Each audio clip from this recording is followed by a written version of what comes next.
So today, Iran attacked UAE again. Let's get into that.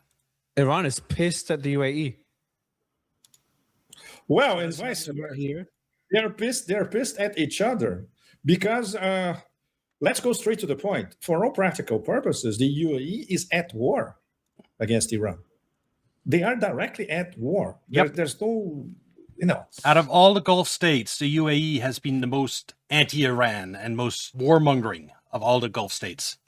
And they've now joined in an alliance with Israel and gotten anti-air defenses from Israel. And they've dropped out of OPEC. They're going their own path compared to other Gulf states. And now they've been attacked.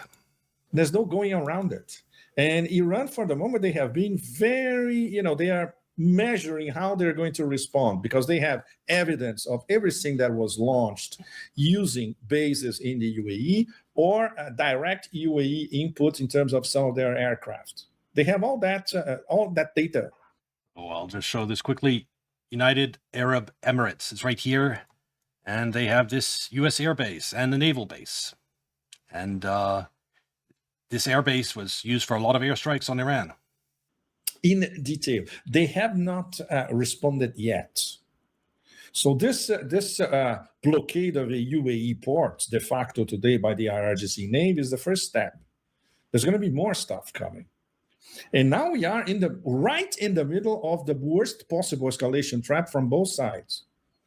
So the IRGC Navy game is very, very clear. The whole area around in the Persian Gulf, around the Strait of Hormuz, north, around, and south, that's it. It's totally blockaded for host. Let's have a look at the actual ship traffic. This area right here, that's normal. It's being empty. It's been empty since the war started. But this is a lot emptier than normal here and here. So I think they've expanded the zone where hostile ships or ships not approved are allowed to go. And so this area is now altogether more empty. Interesting. Hostile ships and for American military vessels. How is the U.S. going to respond to that? Any response is this means a firefight is inevitable, which nobody wants this, apart from the usual suspects. The usual suspects want it. Netanyahu and his ilk. We don't need to say who they are, right? So it's very, very worrying. It's very, very worrying because there's no. It's once again the way this thing is not evolving. It's the death of diplomacy. The Iranians have been trying to maintain a semblance of diplomacy. No, ultimately that doesn't matter. It's that the two starting positions are too far apart. Trump needs, basically an Iranian surrender, gets everything he wants, get nuclear material, straight opened up, limits to ballistic programs, everything. And he gives nothing in return to Iran. That's what he needs for political survival. And that's where he went into the last round of negotiations, his starting position. Iran wants sanction relief. It wants continued control over the Strait of Hormuz. It wants to be able to charge a toll. It wants reparations, but that's the one I think it'll give it is willing to give ground on the most, because allowing them to charge a toll on the Strait of Hormuz would be a form of reparations. So, it wants guarantees that the United States won't attack again. As for the guarantees the United States won't attack again, I think it's in the process of obtaining them through this closure of Strait of Hormuz. It keeps those straits closed another 2-3 months, and no one will ever attack Iran again, because of after they see the economic damage this summer. So it's in the process of establishing its deterrence, Iran. And the sad thing is, Strait of Hormuz needs to remain closed for at least another 2 more months to really put the pain on the global economy and establish a cost so great that no one will ever attack Iran again. Sent these 14 points. Okay, it changes. There were 5 points, then 10 points, then back to 3. Now it's 14. But it's basically the same. I thought the 14 points were the American side, but apparently the Iranians came up with their own 14 points. Yeah. It's just confusing. message. And everybody who's following the story in West Asia and around, they know that, okay, the three main points in that order. First of all, to end the war, and not only the war against Iran, but the war against the axis of resistance as a whole. Number two, we will discuss the Strait of Hormuz. In fact, Yes, sorry, I forgot to mention that. Lebanon. Israel needs to get the fuck out of Lebanon for this war to end with a permanent ceasefire, peace. No occupied territories in Lebanon for Israel. they are already discussing with Oman. We're probably going to have two toll booths, one in Iran and one in Oman. That's it. Because, of course, these are not international waters. These are territorial waters of Iran and Oman. Yeah, Iran's the one who established the blockade. It's Oman's just getting a really free win if Iran decides to share the toll with them. So I'm not too sure about that. Maybe if they come up with like 25, 75, that type of toll arrangement. But if Oman comes out of this with any ability to toll ships coming out of Persian Gulf, they'll be a big winner. I mean, Oman, they are the Gulf state that have surviving this war best because they've never been affected by the closure of the Strait of Hormuz. And also, I haven't heard about many strikes on Oman. You heard about, compared to the other Gulf states, Iran barely targeted them. So it can still export its oil. It's not being targeted by America. It's sitting pretty, Oman. I think they're doing the best out of all the Gulf states, even better than Iran, because Iran got bombed by the Americans, and that still did a lot of destruction. Lucky Oman, outside of the Strait of Hormuz, can export its oil directly. But there's another missile attack. Another missile attack now. Another missile attack They're going off at the UAE from Iran. Yep, another missile attack on UAE that happened 9 hours ago. I think, I don't know if this was live, but earlier today in any case. Yeah, right from now. Iran against the UAE. Yeah, another one. 2 and 15, 17 minutes. Mario, this could be the beginning of their response to the UAE being de facto aligned with So US they struck Iranian missile struck a cargo vessel. I have a sneaking suspicion, or that it could be that the Iranian strikes on UAE were subtly encouraged by like Saudi Arabia and other OPEC members that are unhappy, and they said subtly told Iran, we wouldn't be angry if you struck UAE now that they've left OPEC. And Iran was nearly doing this at the other Gulf states' request. I wonder if that was one angle to this, because Saudi Arabia has got to be unhappy about UAE leaving OPEC. Saudi Arabia right here. All these Gulf states, yeah. So that might be part of the dynamics going on. 36 nautical miles north of Dubai, approximately. Because one thing I haven't heard is statements by other Gulf states condemning the recent attacks on UAE. They've been strangely silent about it. Off the coast of Ajman, where the explosions were heard. Well, that's so that targeting. Iran is pissed at the. First of all, to end the war, and we're probably going to have two tolls. But there's another missile attack. Iran against the UAE. Yeah, approximately off the coast of Ajman, where the explosions were heard. Well, that's so is that they're targeting inside the perimeter of the new blockade. Probably the Iranians interpreted that this vessel was trying to turn right, and with of course turn right towards the Sea of Oman without registering with the IRGC Navy. They already said that over and over again. You cannot do that. Yeah. Well, everybody is respecting. International tankers are respecting that.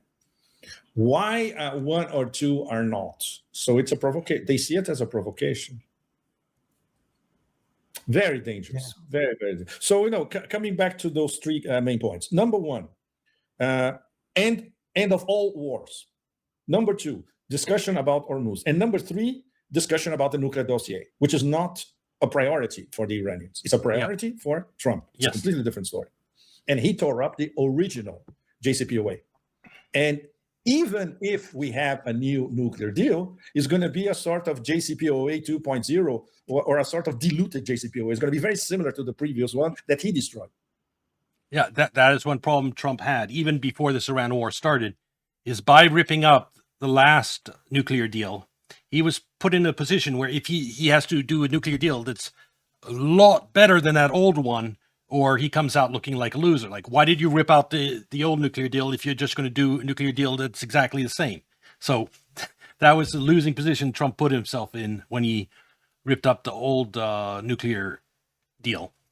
And it's still hurting him now, because now imagine this. He rips up the nuclear deal years ago. Then he starts this incredibly costly war with Iran. And the end result is a nuclear deal that's exactly the same as Obama's nuclear deal. What was it all for? It will be devastating to him politically. He needs to either get Iran's nuclear material or have a nuclear deal that's so much stronger, but his position is weaker by the day. He's not going to get it. Completely crazy. It's the same logic of taking 20 years to substitute the Taliban with the Taliban. That's what it's going to do. You're going to Exactly. That's what we did in Afghanistan. The Taliban were there. We attacked 20 years of occupation, and the Taliban are back. And actually, you know what's the first thing they did? They did the same thing they did back in 2001. They banned all opium production. And they wiped out the world's supply of heroin. Now, I'm just saying, you think the Taliban are the bad guys. I think wiping out the world's supply of heroin is a good thing. No? substitute the JCPOA with another JCPOA. Anyway, It is insane that it is crazy that we're here. Just I want to ask you a question. Sorry, a question on sorry, go ahead. A question on what you said earlier. So you're saying the Iran response to the Operation Freedom by Trump is that so they sent warning strikes against the U.S. ships, but instead of striking U.S. ships, because if they strike U.S. warships, then they offer justification for the U.S. to attack Iran. So what they're doing instead is attacking the Gulf, pressuring Iran indirectly, asymmetric warfare. Absolutely. But that's the thing. Mario, I'm always okay. I've seen a lot of stupidity in my professional life, but coming. So have I. Oh, and sometimes it's intentional stupidity in that they know exactly what they're doing when they're being stupid. And then there's worse kind of stupidity where, like Trump attacking a supreme leader, where he has no clue what he unleashed. From Washington, these people still don't understand the principles of asymmetric war. In fact, since Vietnam, they haven't learned shit. Of course, it's asymmetric. The Iranians are not going to fall into the trap of this Gulf of Tonkin 2.0 remix, because they know that if they strike an American destroyer head on, that's the casus belli. They're not going to do that. Of course not. Of course not. They struck the so as you said, Iranian drones impacted the Fujairah oil industry zone. The Fujairah office reported that a major office has broken. Of course. And they had telegraphed once again for days that Fujairah, it's inside our perimeter of response. And of course, their blockade now includes Fujairah. The new line goes all the way to the south of Fujairah. So this means expand the blockade. Is that a response? Let's just be clear what's going on. So there's this pipeline here, and now the blockade zone extends to it. The oil, like I think 3 or 4 million barrels of oil that was flowing through the pipeline and then being exported here, Iran is shutting that down. And what that's doing is, instead of like 12 million barrels being taken out by the closure of Strait of Hormuz, now you're going to have 16 million barrels a day missing because of closure of Strait of Hormuz, because Iran is shutting down that UAE port. That response to what Trump is doing, just takes the blockade now. It is exactly. It was one day after the Trump humanitarian, between commas, a blockade, which everybody saw for what it is. It's just another basically co-opting terminology. There's nothing humanitarian about it. It's to set up a trap, and they did not fall into the trap. In fact, they trapped the Gulf. They trapped the number one Arab Israel player, the UAE, which we could call ZAE, Zionist United Emirates, which, by the way, are not all the Emirates. For instance, Sharjah has nothing to do with that. We're talking about Abu Dhabi and Dubai. And the other 5, they are not playing this game at all. They're completely outside. But MBZ, once again, Mario, this is a very, very, very tricky character. Tricky, diplomatic. And he made his bet, this thing of exiting OPEC and OPEC Plus, because he thinks that he will be protected by the US-Israel axis. He won't. He won't. Of course not. But this bet was made years ago. Yeah, I think UAE is not pursuing the best of strategies. Everyone expected some sort of response from the US. The discussion was, will that break the ceasefire? Will it be a continuation of the war? Or will it be a limited response, at least a symbolic response? The outcome is nothing. Trump decided not to respond militarily. And the Gulf is obviously in a tricky position. Israel, a lot of comments from Israel, they're ready to join the war, all these movements, told people to prepare their shelters, but they did nothing either. They said they're waiting for the American green light, which obviously they didn't get.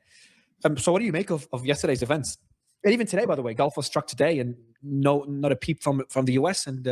And Rubio said that Operation, I think it's called Epic Fury, is over. Epic Fury? Yeah, okay, so what we is it have called?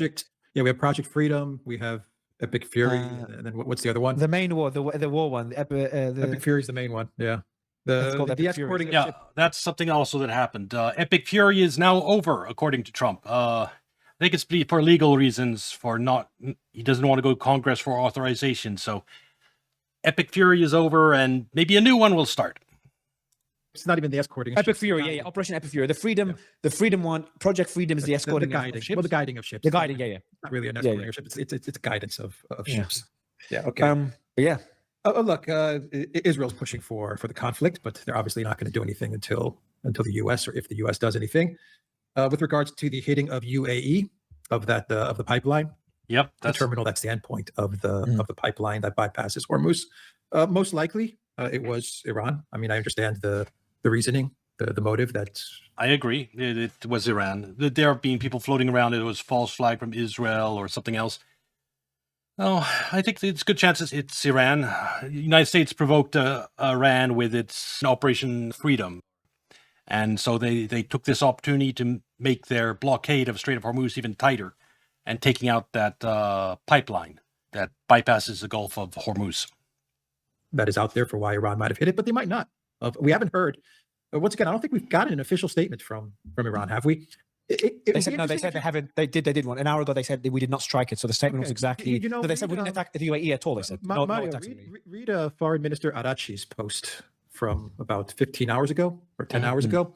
When you read his post that he put on X, what I got out of it is that he was hinting that the strike on the UAE pipeline might have been some sort of a false flag. That's what I got out of it. I could be wrong about this. But so you have these two narratives, and then you have another narrative out there which claims that You also, Iran's military is decentralized, mosaic defense, so it can't be taken out by one strike. But that also means that one commander can make a decision maybe all the others don't know about, or it can be discoordinated in some cases, maybe. that the IRGC is in some sort of a row with the other parts of the Iranian government, and they were against striking the UAE, but the IRGC decided to strike at the UAE pipeline. So you have these three different narratives out there. What do you make of the fact that Trump didn't even respond? No retaliation whatsoever. Look, he might retaliate. They might retaliate. We don't know, but so far we haven't seen anything. Maybe Trump doesn't want to escalate He's at done. this He's moment. preparing to Maybe move they're on. not ready. Maybe the military is not ready for any type of escalation. Maybe they don't have an answer to all of this. Maybe Trump is heeding Putin's warning from their phone call a week ago, where Putin said, "Do not escalate." We have a meeting with China, a possible meeting with China coming up soon. I was listening to Ray McGovern, and he mentioned that that Trump may not want to escalate militarily because he has this meeting in Beijing coming up. So there could be various reasons as to why the U.S. is not answering this strike, this alleged strike on the UAE. And it doesn't mean that the United States may not conduct military operations. They might. You still think they could still? Look, Launching a military operation, you have to have all your assets in place. Like, look how Trump got both aircraft carriers in the right place before starting bombing the Supreme Leader. That type of thing. Even if Trump decides to retaliate, he'll probably wait and get all the forces he wants in the region, then do something. Yeah, he doesn't want to restart this war with a tiny little attack. So he'll either do nothing, or we'll see a big escalation in the next few days.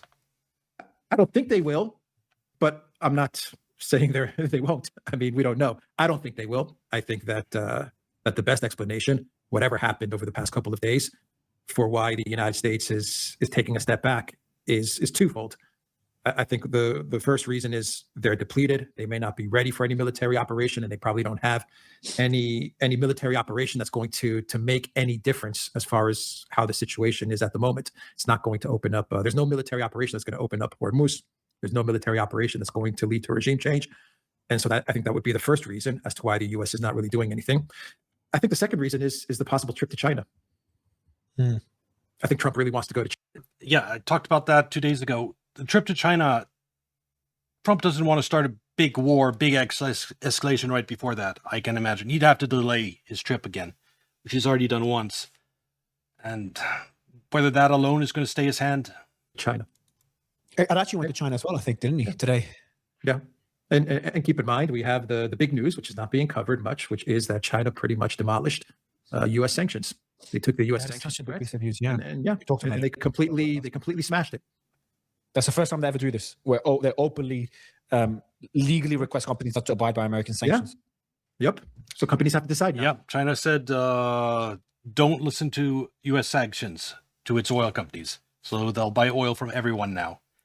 Now, how will the U.S. retaliate, and what will China do if the United States tries to go after its oil companies? It could be a mess. We'll see. What do we do? Do we work with China, or do we? These companies, the US? China, they have to abide by China because China's laws focused on Chinese companies, and they have no choice. So I think China Exactly. companies will have no choice but to not abide by American. I don't know. I really don't know the mechanics of it, but I'd be surprised if they abide by. Most likely they're going to go with China. Yeah, absolutely. I agree with you. Yeah, on that one. So I mean, there's all kinds of stuff that's happening. I'm sure there's all kinds of stuff, diplomacy that's going on, and talks that are taking place in the background that we have no idea about. But look, the past couple of days, a lot happened, and nothing happened. We still are where we are, right? Exactly. We still are in the same position. Yes, a lot of little things happen, like missile strike on the UAE, but in big picture, we're exactly still in the same place. Trump is still in a losing position, with every day the straits being closed, hurting him more. And he still has no way out. And we're just waiting to see this. Either we wait 2-3 months till the rest of the world the pain gets so great they force Trump to capitulate to Iran, or before that happens, Trump decides to escalate. Those are the two realistic options. Trump could theoretically right now capitulate to Iran and end everything, but that'd be political suicide. He won't do it. So the two actual realistic scenarios: 2-3 months straight from Hormuz being closed, the rest of the world forces Trump to end it, or Trump escalates and then Middle East go up in flame, and then it doesn't matter if the Strait of Hormuz is closed or not anymore. That means that says a lot, though. I think that says a lot of the fact that a lot happened. So Iran did a lot, and nothing happened. The US didn't do much in return. There won't be food shortages, disruptions in Iran because we just heard the other day there are convoys of food and stuff coming in from Russia and China. They won't let people start. Yeah, you don't have to worry about that. It's not like Iraq that when we invaded them, they had no allies. Iran is backed by two great powers. It's people won't starve. Yeah, the U.S. I think claims they it says did a a lot too. I mean, They claim they military and excess, they claim sending that- boats. Yeah, they claim that some ships passed through. They claim they still have control they have full control of Hormuz in the situation. Trump has all of the cards, or all of the Uno cards, as he showed in that meme. So I mean, okay, so the U.S. is saying that they've got everything under control. And of course, Hegg said, he also said today that the United States, for them, this is a temporary. This is not a long-term operation. This is short-term. This is temporary, and the other countries around the world, they need to step up and they need to take care of the situation in Hormuz. That was his statement today. Whether we believe that or not, okay. But it kind of goes off of what Rubio said as well. So once again, we're getting the mixed messaging, right? Hormuz is important. Hormuz is not important. We're going to do everything to open up Hormuz and get trade going again. We don't really care about Hormuz. That's the world's problem. So you're getting that messaging again. A very What do you think? confused White House. What can the Gulf do? What can they do? That's the problem. That's why everything's in limbo. There's nothing they can do. The two players are Trump and Iran, basically. Yes, Israel's in there too, but ultimately they might convince Trump to escalate. But if not, it's just a matter of time before the rest of the world exerts pressure on him 2-3 months from now. And he's forced to capitulate to Iran. That's the only thing they can do, is try to add a little pressure now to make that happen sooner. But ultimately, Trump is going to call this a victory as long as he possibly can, because he needs it for his political survival. And the rest of the world needs to come together and tell him, okay, stop saying you're winning. Just go in and get the Strait of Hormuz open. Give Iran what it needs. And then, finally, oil will flow again. I already said What would be? I already said what they can do. I've said it many times. Don't do what the Europeans did in Ukraine. Whatever the Europeans did in Ukraine, which has destroyed Europe and destroyed the EU, do the exact opposite, which means put pressure on the United States, put pressure on Trump. Maybe engage with Iran, maybe engage with China, maybe engage with Russia. The UAE is a BRICS member. Yeah. Engage with BRICS. They can do that. They can put pressure, but ultimately, the only way this ends is if Trump capitulates to Iran. And Gulf members don't have that type of sway by themselves. But don't go along with the escalation, or don't push for more escalation like what the Europeans did with Ukraine. Do the exact opposite. If there's anyone watching from the UAE or from the Gulf nations, whatever Europe did with Ukraine, which has failed so miserably for Europe, do the exact opposite. But it's got to be frustrated because, like I said, 2-3 months from now, it is the minimum before the rest of the world comes together and starts forcing Trump to do something. In the meantime, there's absolutely jack shit these Gulf states can do to speed up the resolution. Oh man, That's what they can do. That's what they should be doing. why do you They're think? not. But why? They're not gonna do Why it. did Iran? Why do you think Iran attacked the UAE today? Like, is it personal? Or is it more strategic because they can warn the US, they can pressure the US without? Because if they attack American targets, then I could tell you one thing is it makes their Strait of Hormuz blockade so much more effective. Before they were blocking 12 million barrels of oil per day. If this attack managed to shut down that pipeline that moves oil through the UAE, I think they block out another 3-4 million barrels of oil, bringing it up to like 16 barrels of oil blocked off by the closure of Strait of Hormuz. That puts a lot more pressure on the global economy and increases their leverage. So they had a reason to do this. They also have a reason to go off after the pipeline across Saudi Arabia. So there's these two pipelines, and their recent attack took out this pipeline. Fujairah is where they attacked, both on Monday and Tuesday.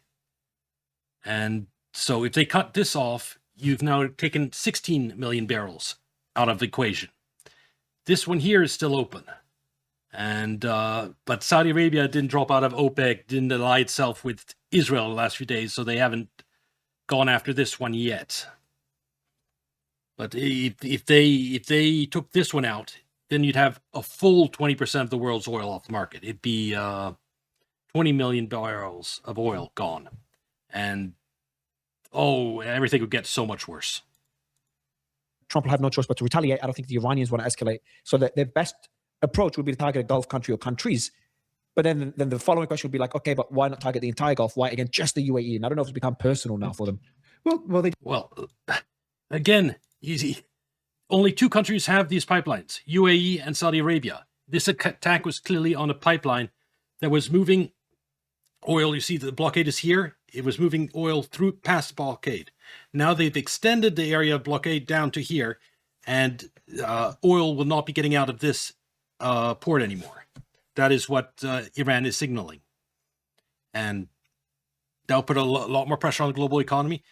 But to answer the guy's question, Mario's question, Qatar doesn't have a pipeline. No reason to attack it. Kuwait, same thing. All their oil is offline already. The Saudi Arabia is the one other place that they could potentially attack. And I think behind the scenes, Saudi Arabia is negotiating with Iran to not do anything to that pipeline. It is their lifeblood right now. They do have a history, right? There's a dispute over certain islands, which I don't really know much about, but there is this dispute over islands. There is the belief that from Iran, and I think it's true, which is that the UAE is the biggest. Or later, okay. They told me I was broke. The country that's most aligned with Israel and one of the biggest supporters of this attack against Iran. So there is that narrative as Israeli air defenses were part of the defense yesterday. Yeah, and of course the UAE was used in the initial strikes. I believe their airspace or some of their air bases were Absolutely used in the initial strikes against Iran. So claims that the UAE struck them as well. Right. So you have all of these underlying narratives going on.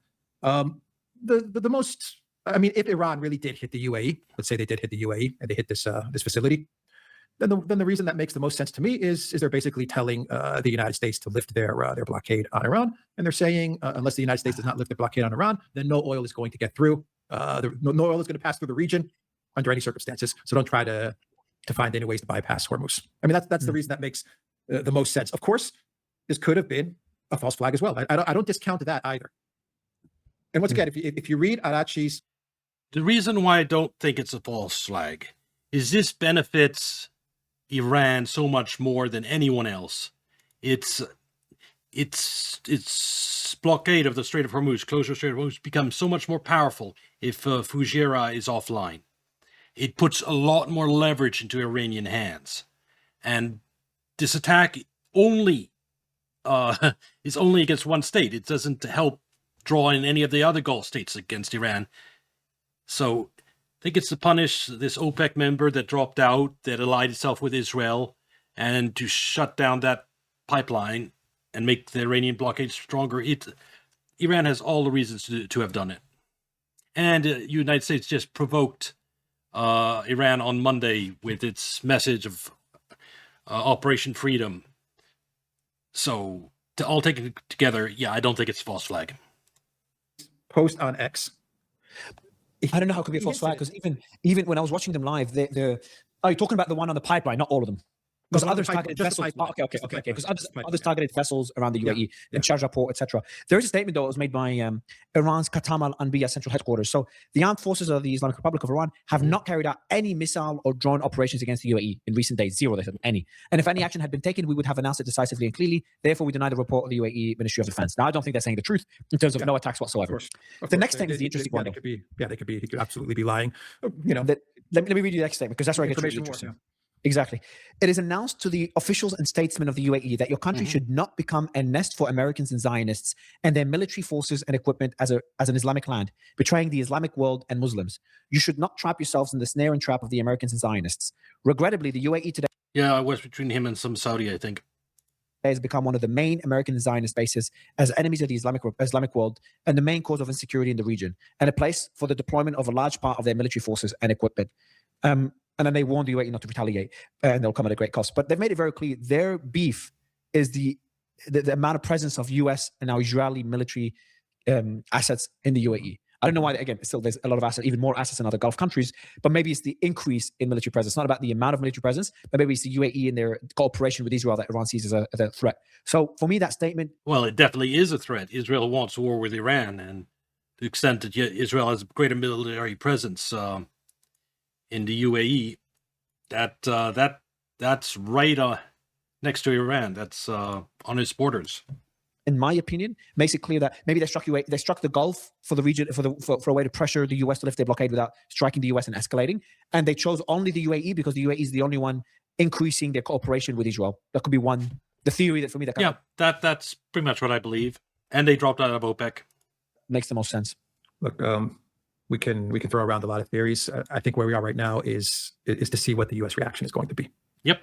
If any. If there's no U.S. reaction, then that probably says a lot as to what may be going on or what may not be going on with regards to the UAE. So let's wait a day or two and see if there's imagine being the UAE before this war. Life is great, and let's say 6 months ago, life is great, growing economy, booming. Mario lives in Dubai, so he would be well placed to know this. Terrorism, booming tourism, real estate prices going up, and then suddenly they're thrown into this war out of nowhere. Suddenly there's dozens of missiles on a daily basis and drones into a war they did not choose to be in. Same for the rest of the Gulf. And then the war ends. Great. I think that's at the behest of... Headline: Trump pauses pauses Project Freedom amid great progress towards complete and final agreement with Iran. So Project Freedom is under pause already. The interest of all the countries involved. Now, maybe the UAE didn't want the war to end because now Iran is more hostile. And then Trump starts to indicate he's going to just walk away with an angry, vengeful Iran just at the border of the UAE. And then what happens is Trump tries to escort ships through the Strait of Hormuz, and Iran decides and goes punches the UAE in the face. What a bad exactly time like the UAE, because it is such a tricky position to be in. It is such a difficult position to be in. Look, it's a tricky position to be. They did it to themselves. They had this U.S. air base. They allowed the United States to fly planes from that airbase and attack Iran. I mean, they're participants in the war. Of course, they're going to get hit. Ian, I think we said this a couple of days ago. Geography is destiny. Yeah. But you know what, Mario? All the countries in the Gulf, at least it's my opinion, my belief that all the countries in the Gulf knew what was about to happen, and a lot of the countries, war? Yes, they did. the attack, the war, and a lot of the countries allowed their airspace to be used. They allowed their bases to be used. Yes. You have bases on your territory; they're going to be used. That's why you have military on your territory. I don't care if it's the UAE. I don't care if it's Germany. The military is there for a reason. It's either there to control the people in your country, or it's there to launch attacks from your country. Yeah. So Like, the I minute think- you host U.S. troops, you should if you expect have, that's if a gonna happen. country, just tell people in 2001, if a country openly hosted Al Qaeda and Al Qaeda bases in their country and had, men that supported Osama bin Laden who were part of the operation in their country, part of the 9/11 operation, what would you expect the US to do? So it's kind of the same argument. If or Russia, if Ukraine's going to attack Russia from Yeah. and And any other country, any bordering country, And you go back to Midnight Hammer, right? Yep. There was already an attack. He's talking about the escalation potential in Europe, in that Ukraine is attacking Russia from the Baltic states. It's launching its drones from their airspace into Russia to strike targets. And Russia hasn't retaliated yet, but that might be coming. So after that first attack, where was the UAE diplomacy? Where was the Saudi diplomacy? Where were they telling Trump? Because everyone knew that the United States was going to attack Iran again. Everyone knew it. Right? We don't know. Everyone was predicting it. It wasn't that great of a prediction because we all knew it was going to happen. So where were the Gulf states pushing the Trump administration to not do it? I think we weren't. know Oman. They weren't doing Oman any of it. was. I think Well, Oman was pushing not to. Yeah. But they're puppet states. I don't know if they ever had the position to do that. I don't Oman know. was mediating. Saudi. There's reports that. So I don't know for sure because Saudi. We know they visited, but I really don't know whether they. I don't know. I'm in the There are belief. reports which say that Saudi pushed for I know. I saw those reports. To be honest, I really struggle to believe that. It just sounds such a crazy thing for the region because they would have expected this scenario. They'd rather have an Iran that is tame and not firing left, right, and center because Iran threatened to close the Strait of Hormuz and to strike the Gulf countries. So honestly, if I had to guess, I don't think the Gulf countries wanted Trump to get into this war. I think they were all surprised. The only one I'm not sure about is Saudi, but if I had to guess, even Saudi, I'd say. But there's no. I would be very shocked if a leak comes out or a report later in a few weeks, days, months, years. Saudi, remember, it has its pipeline. It's not as vulnerable to the closure of Strait of Hormuz as the others, so it could have been more okay with it. And it overall, Saudi Arabia right now is still exporting oil, and also at twice the price, basically. So whatever production they lost, they're probably making up for in just the price of selling the oil out here for. They're the one Gulf state that hasn't been as hurt as the others, That the UAE apart from Oman. was encouraging Trump to attack Iran before this war, I'd be very surprised because that threatens the basis of what makes the UAE. As much as they hate Iran, the most important thing for the UAE to continue being what they've built over the last few decades is safety and security and predictability. And a war with Iran changes that, whatever happens. So that is why I find it. I'd be very shocked if they did encourage the war. Obviously, I could be wrong. Look, we go back to the case with Ukraine and Europe, and a lot of people are saying, how did Europe go along with this? Where was Europe to stop the escalation, the war with Russia? Where was Europe using their diplomacy with the Biden administration, with NATO? They believed they'd win. They believed they'd get the regime change. There could have been officials in the Gulf states, maybe not the UAE, maybe the UAE, I don't know. Maybe Saudi Arabia. They could have bought the same nonsense Trump did, that this would be over in 3 days, and suddenly this evil Iran hanging over them would be replaced with another pro-US puppet, and they would be less threatened. So they might have been fooled in the same way Trump was. But there might have been top-level officials who went along with it. Just like Netanyahu told Trump, according to the reports, Netanyahu told Trump it's going to be a weekend thing, whatever. We're going to decapitate Iran. The regime's going to fall. It will be over in a couple of days, whatever the New York Times was reporting or the Washington Post. Mm-hmm. Maybe they said the same thing to some of the leadership in the Gulf countries. And they said, great. Sounds good to us. I mean, it's possible. I'm not saying that's what happened, but I'm saying we shouldn't discount. It could be like the disbelief, like surely the United States wouldn't be stupid enough to attack Iran and kill its supreme leader without having a plan for the closure of Strait of Hormuz. That could have been what's going on in these Gulf nations. Okay, they're going to attack Iran.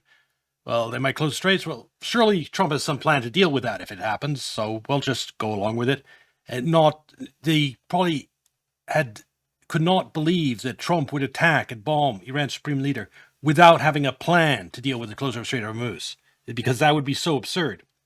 And yet that absurd became reality. Count it.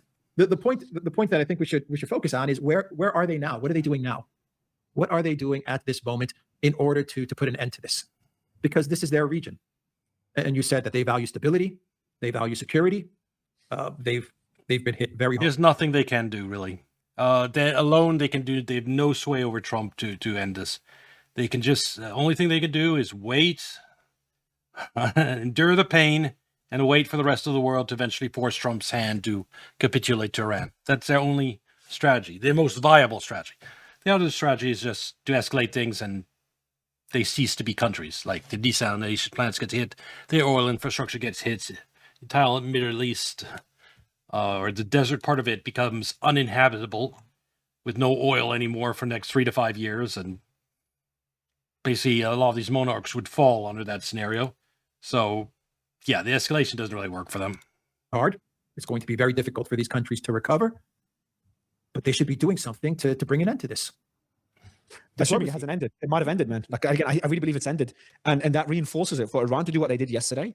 Like if this isn't humiliation, I don't know what is for Iran to strike the closest American ally in the region, because the US did something and the US not to retaliate.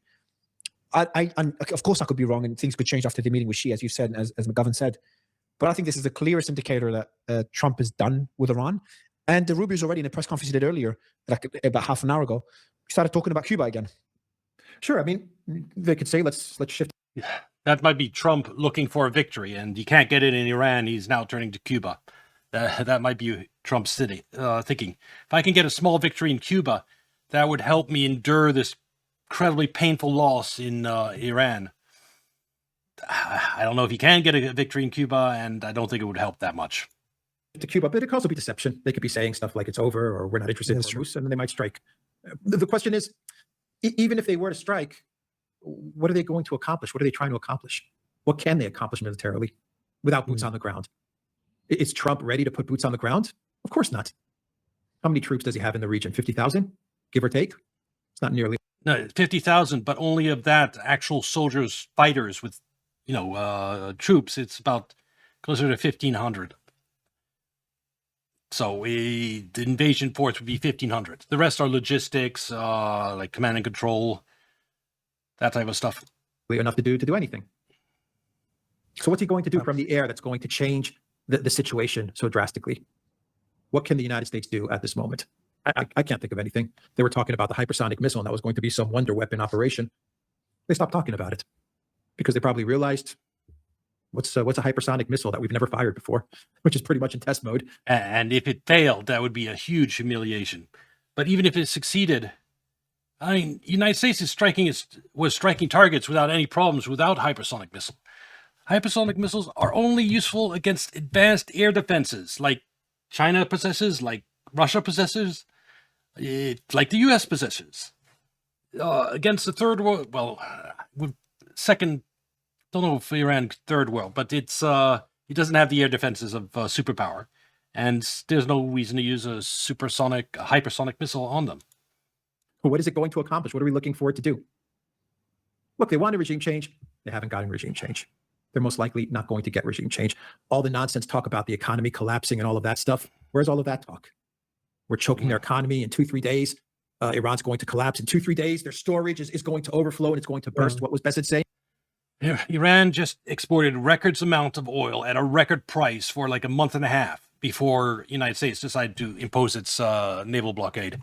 So they have it's like you decide to starve someone, but before you starve them, you give them a buffet that could enough food to last them for a week, and then you lock them in a room with that buffet and try to starve. It's not a good strategy. If you wanted to blockade Iran, you do that when the war starts, day one, when you bomb the supreme leader. But Trump didn't have the assets in place to do that. It was an example of bad planning. If he had this naval blockade and well set up and planned for months ahead of time, and it went into effect instantly the day the supreme leader died, the United States would be in such better position than it is now.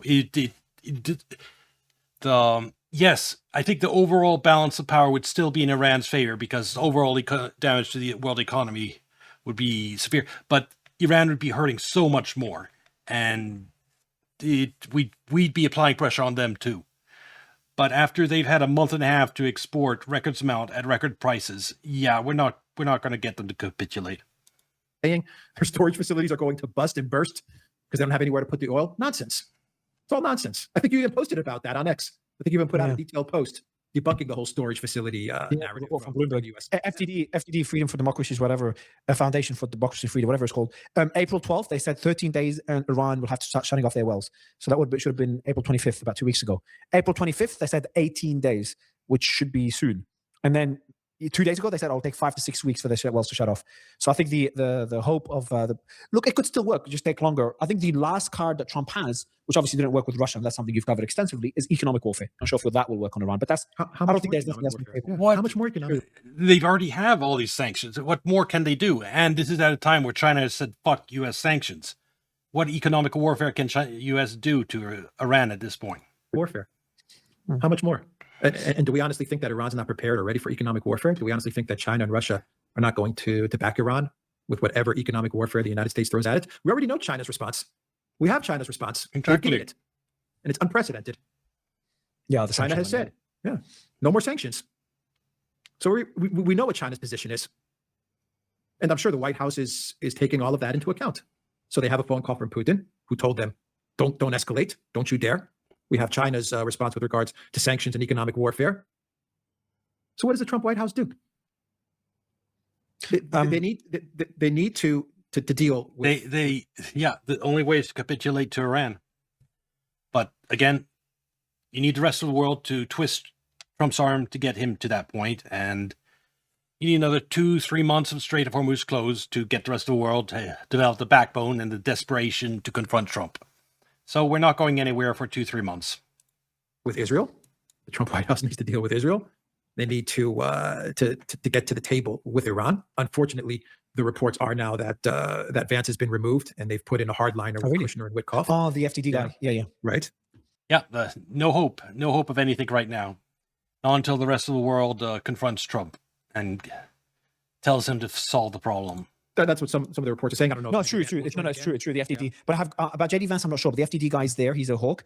But the reason they added him, I found out from someone from the FDD. Turns out he's just an expert when it comes to sanctions.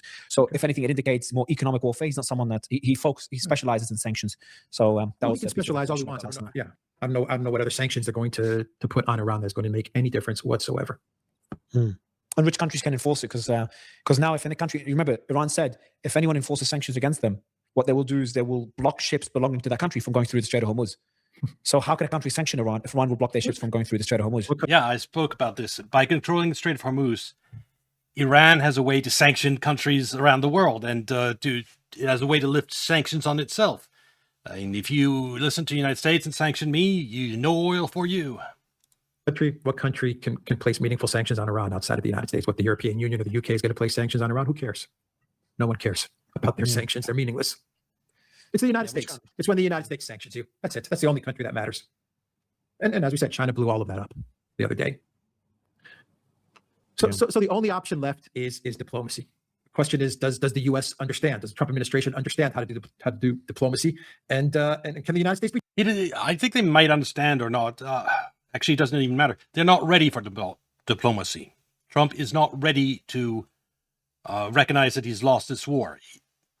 He won't accept that until the world forces him to.